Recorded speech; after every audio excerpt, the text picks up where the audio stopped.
Add ಆಗ್ತಾವೆ additional ದೋಷಗಳು ವಿಷ್ಣು ಕೂಡ. ಓಂ ನಿತ್ಯಾನಿತ್ಯ ಜಗದ್ಧಾತ್ರೆ ನಿತ್ಯಾಯ ಜ್ಞಾನಮೂರ್ತಯೇ ಪೂರ್ಣಾನಂದಾಯ ಹರಯೇ ಸರ್ವಯಜ್ಞಭುಜೇ ನಮಃ. ನಿತ್ಯಾನಿತ್ಯ ಜಗದ್ಧಾತ್ರೆ ಅಂತ ಹೇಳಿದರು ಸ್ವಾರಸ್ಯ. ನಿತ್ಯಾನಿತ್ಯ ಜಗದ್ಧಾತ್ರೆ, ಧಾತ್ರ ಅಂದ್ರೇನು? ಧಾರಣ ಪೋಷಣ ಕರ್ತ್ರೆ ಅಂತ. ಧಾರಣ ಪೋಷಣ ಕರ್ತ್ರೆ, ಧಾರಣ ಮಾಡಿದವನೇ ಪೋಷಣೆ ಮಾಡಿದವನು. ಧಾರಣ ಪೋಷಣ, ಜಗತ್ತನ್ನು ಕೂರ್ಮಾದಿ ರೂಪದಿಂದ ಧಾರಣೆ ಮಾಡ್ತಾರೆ. ಮತ್ತು ಸ್ಥಿತಿ, ವಿಷ್ಣು ರೂಪದ ಸ್ಥಿತಿಕರ್ತರಾಗಿದ್ದಾರೆ. ಉಳಿದಕ್ಕೆ ಏನಿಲ್ಲ, ಧಾರಣಕರ್ತೃತ್ವನೂ ಇಲ್ಲ, ಪೋಷಣಕರ್ತ. ಅವರಿಗೆ ಪೋಷಕ ಬೇಕು ಒಬ್ಬ, ಅವರಿಗೆ ಧಾರಕ ಬೇಕು ಒಬ್ಬ. ಯಸ್ಮಾತ್ ಬ್ರಹ್ಮೇಂದ್ರ ರುದ್ರಾದಿ ದೇವತಾನಾಂ ಶ್ರೇಯೋಪಿ ಚ ಜ್ಞಾನಸ್ಫೂರ್ತಿ ಸದಾ ತಸ್ಮೈ ಹರಯೇ ಗುರವೇ ನಮಃ. ಏನು ಬಂತೀಗ ನೋಡಿ, ಮುಂದೆ ಹೇಗಿದೆ. ಇಷ್ಟೆಲ್ಲ ಹೇಳಿದರು.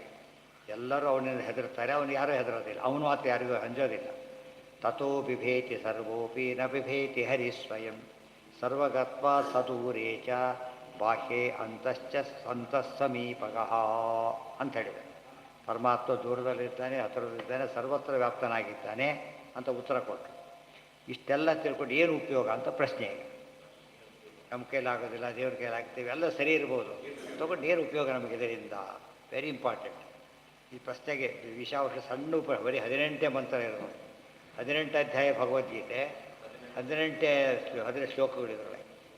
ನಮ್ಮ ಶಾಸ್ತ್ರ ಹೇಗೆ ಅಂತ ಕೇಳಿದರೆ, ಚಿಕ್ಕದಾಗಿದ್ದರೂ ಪೂರ್ಣವಾಗಿರ್ತದೆ, ದೊಡ್ಡದಾಗಿದ್ದರೂ ಪೂರ್ಣವಾಗಿರ್ತದೆ. ಈ ಎಲ್ಲ ವಿಷಯಗೊಂಡು ಶಬ್ದತಃ ಸಂಕ್ಷಿಪ್ತ ಇರ್ತದೆ.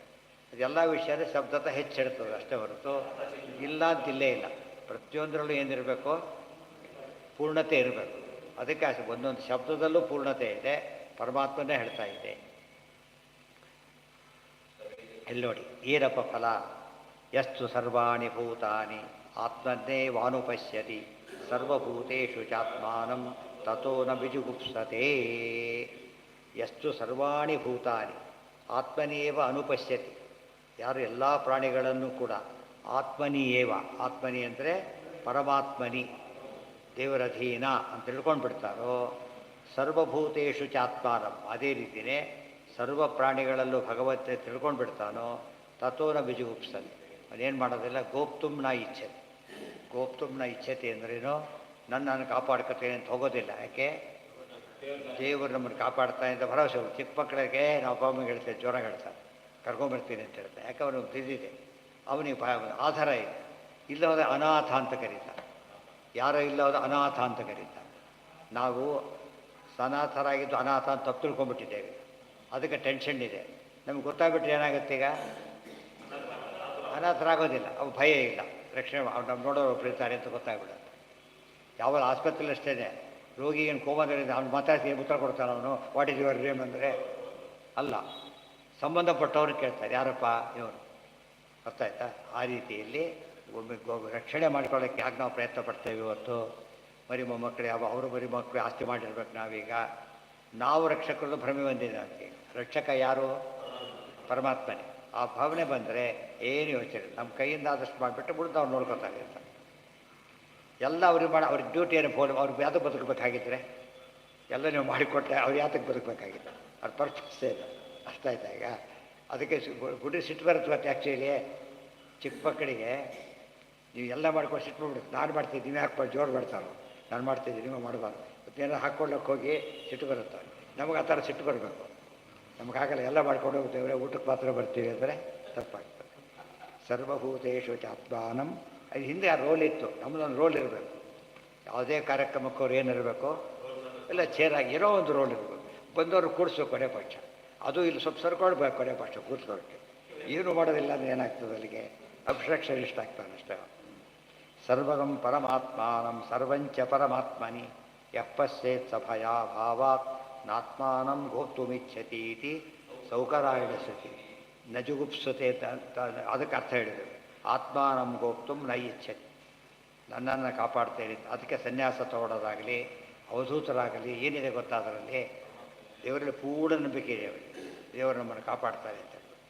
ಅದಕ್ಕೆ ಭಾಗವತಲ್ಲಿ ಏನು ಹೇಳಿದರು? ನೀರಿಲ್ಲ, ಯಾರೂ ಕೊಡಲಿಲ್ಲ, ನದಿ ಹರಿತದಲ್ಲ, ಕೆರೆ ಇವೆಯಲ್ಲ, ಪಾತ್ರೆಗಳೇ ಇಲ್ಲ, ಬಹುಶಃ ಇಲ್ವೇನೋ. ಅಲ್ಲ, ಹಾಸಿಗೆ ಏನು ಮಾಡ್ತೀರಿ? ಭೂಮಿ ಇಲ್ವಾ? ತಲೆಗಿಂಬಿಲ್ವಾ? ತೋಳಿಲ್ವಾ? ಎಲ್ಲ ಭಾಗವತ ಮಾತುಗಳಿವೆಲ್ಲ ಕೂಡ. ಅವ್ರ ರಕ್ಷಣೆ ಇದೆ ಅವರಿಗೆ.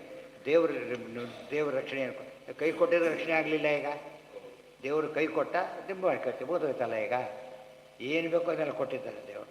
ಅವನು ಎಂದು ಕೂಡ ಏನಾಗೋದಿಲ್ಲ. ಅವನೀಗ ತನಗಿಲ್ಲ ಅಂದ್ಕೊಳಕ್ಕೆ ಹೋಗೋದಿಲ್ಲ. ಪ್ರತಿಯೊಂದು ಹಿಂದಿನ ಕಾಲಕ್ಕೆಲ್ಲ ಒಂದು ವ್ಯವಸ್ಥೆ ಇತ್ತಂತೆ. ಈ ಮರಗಳಿಗೆಲ್ಲ ಉಪಯೋಗಿಸೋ ಬಟ್ಟೆ ಎಲ್ಲ ಕಟ್ಕೊಂಡು ಬಿಡ್ತಿದ್ದಾರೆ, ಗೊತ್ತಾಯ್ತಾ? ಗಟ್ಟಿದ ಈಗ ಯಾರು ತೊಗೊಂಡು ಹೋಗಲಿ ಅಂತ ಹೇಳ್ಬಿಟ್ಟು ಅದಕ್ಕೆ ಅದಿಲ್ವ ನಮಗೆ ಚೀರಾನ ಸಂತಿಕಿ ಅವಿಲ್ವೇನೋ ಬಟ್ಟೆ ಅದೂ ಇದೆ. ಈಗ ಇವೆಲ್ಲ ವ್ಯವಸ್ಥೆ. ಹಣ್ಣು ಹೂವು ಕೊಡೋಕೆ ಬರ ಇಲ್ವೇನೋ? ದೇವ್ರು ಹ್ಯಾಕೆ ಕೊಟ್ಟಿದ್ದಾರೆ? ಎಲ್ಲ ತೋಟದಿಂದಲೇ ಹಣ್ಣು ಬರೋದಾಗಿದ್ದರೆ ಪಜಿತಿತ್ತು. ಕಾಡಲ್ಲೇ ಹೆಚ್ಚು ಎಷ್ಟು ಬೇಕಾದ್ರೆ ಹೇಳೋರೆಲ್ಲ ಕೇಳೋದು. ಸರ್ವಗಂ ಪರಮಾತ್ಮಾನಂ ಸರ್ವಂಚ ಪರಮ. ಯಾವುದೋ ಊರಿಗೆ ಹೋಗ್ಬಿಡ್ತಾನೆ. ಈಗ ಹೋಗ್ತಾರೆ, ಏನು ಗತಿ? ನಮ್ಮವ್ರು ಇದ್ದಾಗಲೇ ಅಂತ ಹೇಳೋದು. ನಮ್ಮವ್ರು ಯಾವ ವ್ಯವಸ್ಥೆ ಇದೆ ಅಂತ ಹೇಳೋದಿಲ್ಲ. ಪುಣ್ಯ ಮಾಡಿದವ್ರ ಭಾವನೆ ಇರುತ್ತೆ. ಅಲ್ಲಿ ವ್ಯವಸ್ಥೆ ಇರುತ್ತೆ. ಪುಣ್ಯ ಮಾಡಿರೋದ್ರಿಂದ ವ್ಯವಸ್ಥೆ ಇರುತ್ತೆ. ಏನೂ ಮಾಡಿಲ್ಲ, ಅವ್ರೇನು ಮಾಡ್ತಾರೆ? ಈಗ ಅಲ್ಲಿ ಹೋಗಿ ಇನ್ನೂ ಫಜಿತಿ ಆಗುತ್ತೆ. ಆ ದೃಷ್ಟಿಯಲ್ಲಿ ಪುಣ್ಯ ಕಾರ್ಯ ಅಂದರೆ ನಾವು ಹಿಂದಿನ ಏರ್ಪಾಟು ಯಾವಾಗಲೂ ಮಾಡ್ಕೋತಾರೆ ವ್ಯವಸ್ಥೆ. ಸರ್ವಗಂ ಪರಮಾತ್ಮಾನಂ ಸರ್ವಂಚ ಪರಮಾತ್ಮನಿ ಯಃ ಪಶ್ಯೇತ್ ಸ ಭಯಾಭಾವಾತ್ ನಾತ್ಮಾನಂ ಗೋಪ್ತುಮಿಚ್ಛತಿ ಇತಿ ಸೌಕರಾಯಣ. ಅದೇ ಪ್ರಹ್ಲಾದ ತಿಳ್ಕೊಂಡಿದ್ದಾನೆ. ಮಾಡಿ ಏನು ಮಾಡೋಕ್ಕೋರು ಅಲ್ಗಾಡ್ಲಿಲ್ಲ. ಇದು ಪ್ರಹ್ಲಾದನ ಕಥೆ ಪೂರ್ಣ ಅನ್ವಯವಾದ. ತಾನು ರಕ್ಷಣೆ ಮಾಡೋಕ್ಕೆ ಏನು ಅಡ್ಡವರೆಗೆ ಕೈ ಆಡಿ ಕೂಡ ಇಡ್ತಿದ್ದಿಲ್ಲ. ದೇವರಿದ್ದಾರೆ ಅಷ್ಟೇ. ಜಡಭರತ ರಾಜ ಕೈ ಕಟ್ಬೇಡಿ ಪಕ್ಷಿ ತಾನು ಬಗ್ಗಿದ್ದಾರೆ ಅಷ್ಟೇ. ಅಷ್ಟು ಸ್ಟ್ರಾಂಗ್ ಆದ. ಆ್ಯಕ್ಚುಲಿ ಬಿಡಿಸ್ಕೊಳ್ಳೋ ಪ್ರಯತ್ನ ಕೂಡ ಮಾಡೋದಿಲ್ಲ. ಯಾಕೆ? ಅದು ಅನನ್ಯಾಶ್ಚಿಂತೆ ಅಂತೋ ಅವ ದೇವ್ರ ಬಗ್ಗೆ ಪೂರ್ಣ ನಂಬಿಕೆ ಬಂದುಬಿಟ್ಟು ಆ ಸ್ಥಿತಿಯಲ್ಲಿ ಯಸ್ಮಿನ್ ಸರ್ವಾಣಿ ಭೂತಾನಿ. ಇದೆಲ್ಲ ಇಷ್ಟೇ ಕಥೆ ತೊಗೊಂಡ್ರೆ ಪ್ರಹ್ಲಾದನ ಇಡೀ ಕಥೆ ಬರುತ್ತದಲ್ಲ, ಭರತರಾಜನ ಕಥೆ ಬರೋದು. ಇದು ಥಿಯರಿ, ಅದು ದೃಷ್ಟಾಂತ. ಅದಕ್ಕೆ ನಿರ್ಣಯ ಸರ್ವಶಾಸ್ತ್ರಾಣ ಸದೃಷ್ಟಾಂತೋ ಹಿ ಭಾರತಿ. ಭಾರತ ಉಪಲಕ್ಷಣ. ಭಾರತ ಅದು ಎಲ್ಲದರಲ್ಲೂ ಕೂಡ ಏನು ಬಂದಿರುತ್ತೆ? Theory with practical. ಇದರಲ್ಲಿ ಬರೀ ಥಿಯರಿ, ಅದರಲ್ಲಿ ಇದರಲ್ಲಿ ಎರಡೂ ಮಿಕ್ಸ್ ಮಾಡಿರ್ತಾರೆ. ಅದರಲ್ಲಿ ಅದೊಂದೇ ಹೇಳಿರ್ತಾರೆ. ಯಸ್ಮಿನ್ ಪರಮಾತ್ಮನಿ ಸರ್ವಭೂತಾನಿ ಪರಮಾತ್ಮೈವ ತತ್ರ ಸರ್ವಭೂತೇಶ ಭೂತ್. ಅಲ್ಲಿಗೆ ನಾಳೆ ದಿವಸ ಮುಂದಿನ ಭಾಗ.